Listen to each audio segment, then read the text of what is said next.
Who did the Zodiac Killer murder? What to know about the notorious serial killer's victims? Although investigators confirmed that the Zodiac Killer murdered 5 people, the serial killer boasted about killing dozens more.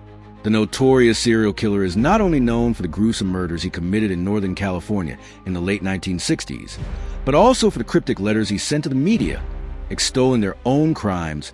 The killer and his ciphers, they're still puzzling sleuths more than 6 decades later. According to the San Francisco Chronicle, which was a recipient of 17 of the 22 Zodiac letters, the unidentified perpetrator was responsible for the deaths of at least 5 individuals. Teenagers Betty Lou Jensen and David Arthur Faraday, wife and mother Darlene Ferrin, college student Cecily Shepard, and taxi driver Paul Stein tragically lost their lives at the hands of Zodiac, while Michael Renaud Mageau and Brian Hartnell narrowly escaped death. Ferrin's sister Pam Huckabee opened up to the Vallejo Times-Herald about her late sibling in July 2019, noting that Ferrin's daughter Dina is now a mother herself. Darlene would have been a great mom to her, she said. And while investigators have only confirmed 5 killings associated with the Zodiac, the murderer claimed to have taken the lives of as many as 37 people through his various letters. For the San Francisco Chronicle, who is the Zodiac Killer? The Zodiac Killer is a mass murderer who terrorized the city of San Francisco from 1968 to 1970. While many theories have emerged regarding the killer's identity over the years, only one suspect has ever been named in connection to the crimes by investigators.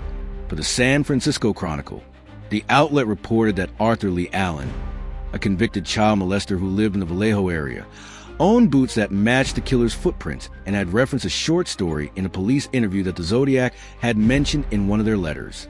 Zodiac survivor Mageau also positively identified Allen from a photo lineup as the man that had shot him years earlier. According to the Chronicle, Allen died of a heart attack in 1992 and was never charged in relation to the Zodiac murders. In May 2014, business owner Gary Stewart claimed his father Earl Van Best Jr. was responsible for the murders in his book, The Most Dangerous Animal of All, and in October 2021, a team of more than 40 former law enforcement investigators known as the Case Breakers claimed that they had identified another man as the Zodiac, Air Force veteran Gary Francis Post, who died in 2018 per Fox News. The FBI confirmed in Newsweek in May 2023, however, that the killer's identity was not yet known.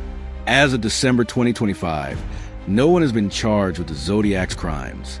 Who were the Zodiac Killer's victims? Betty Lou Jensen and David Arthur Faraday.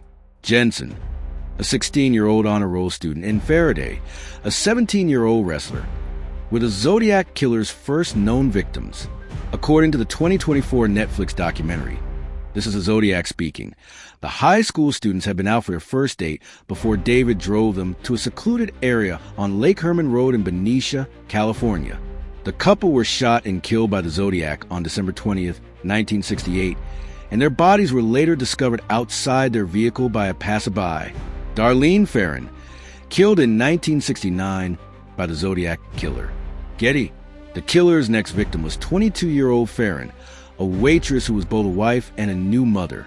Ferrin and 19-year-old Mageau were shot while sitting in her car in a remote parking lot in Blue Rock Springs Park in Vallejo, California, roughly 15 minutes away from where the previous victims had been found, on July 4th, 1969. After entering and leaving the parking lot abruptly, the Zodiac reportedly pulled up behind Ferrin's car, then approached the passenger side with a flashlight before opening fire. Mageau survived the attack, while Ferrin did not. Ferrin's sister opened up about her oldest sibling to the Vallejo Times-Herald, saying, "She was a great sister. There were 10 of us, 8 girls, 2 boys. She was the oldest and my idol."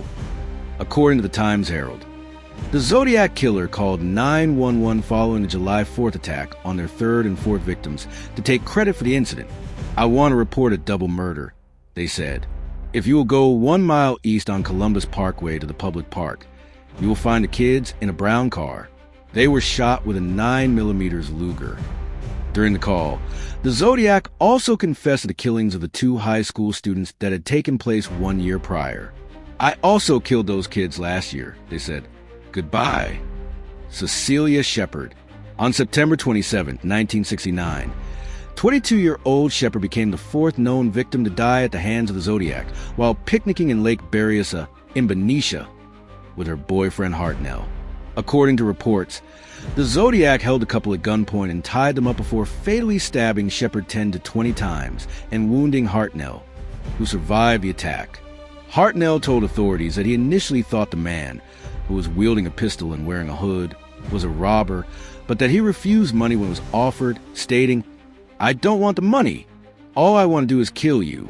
After attacking Hartnell and Shepard, the Zodiac marked the vehicle's passenger side door with the dates of 2 of their previous shootings. Per this is the Zodiac speaking. Shepard's obituary in the Napa Valley Register revealed that she had been a student at Pacific Union College, where she was studying music. Her funeral services were attended by more than 1,000 friends and family members who recalled her love for her craft. Paul Stein, cab driver. The Zodiac's final confirmed victim was 29-year-old Paul Stein. Stein was killed on October 11, 1969, after giving the Zodiac a ride. Radio station KFGO reported that Stein was a San Francisco State doctoral candidate who was working as a cabbie while pursuing his degree. The Zodiac took ownership of his last killing in a letter to the San Francisco Chronicle, in which he included a bloodied piece of the victim's clothing. The letter was printed in an October 15, 1969, issue of the paper. This is the Zodiac speaking. "I am the murderer of the taxi driver over by Washington ST and Maple ST last night. To prove this here is a blood-stained piece of the shirt," the killer wrote, adding, "I am the same man who did in the people in the North Bay area. Have the Zodiac Killer's crimes been solved?" While elements of the Zodiac Killer's crimes have been solved, including several of the ciphers he sent to the media, others remain a mystery. The Desert Sun reported on August 13, 1969, that Donald and Betty Harden had cracked the killer's first cipher after it was sent to local newspapers. Known as the 408 cipher, it read in part, "I like killing because it is so much fun." In December 2020, web designer David Orenchak cracked another of the killer's ciphers 51 years after it was sent to Chronicle with the help of Australian mathematician Sam Blake and Belgium warehouse operator Jarl van Eyck. In the note, the Zodiac Killer said that he hoped the authorities were having lots of fun trying to catch him, and seemingly gave them a clue regarding a 1969 broadcast at Jim Dunbar's AM San Francisco, during which an anonymous caller claimed to be the Zodiac and said they didn't want to go to the gas chamber,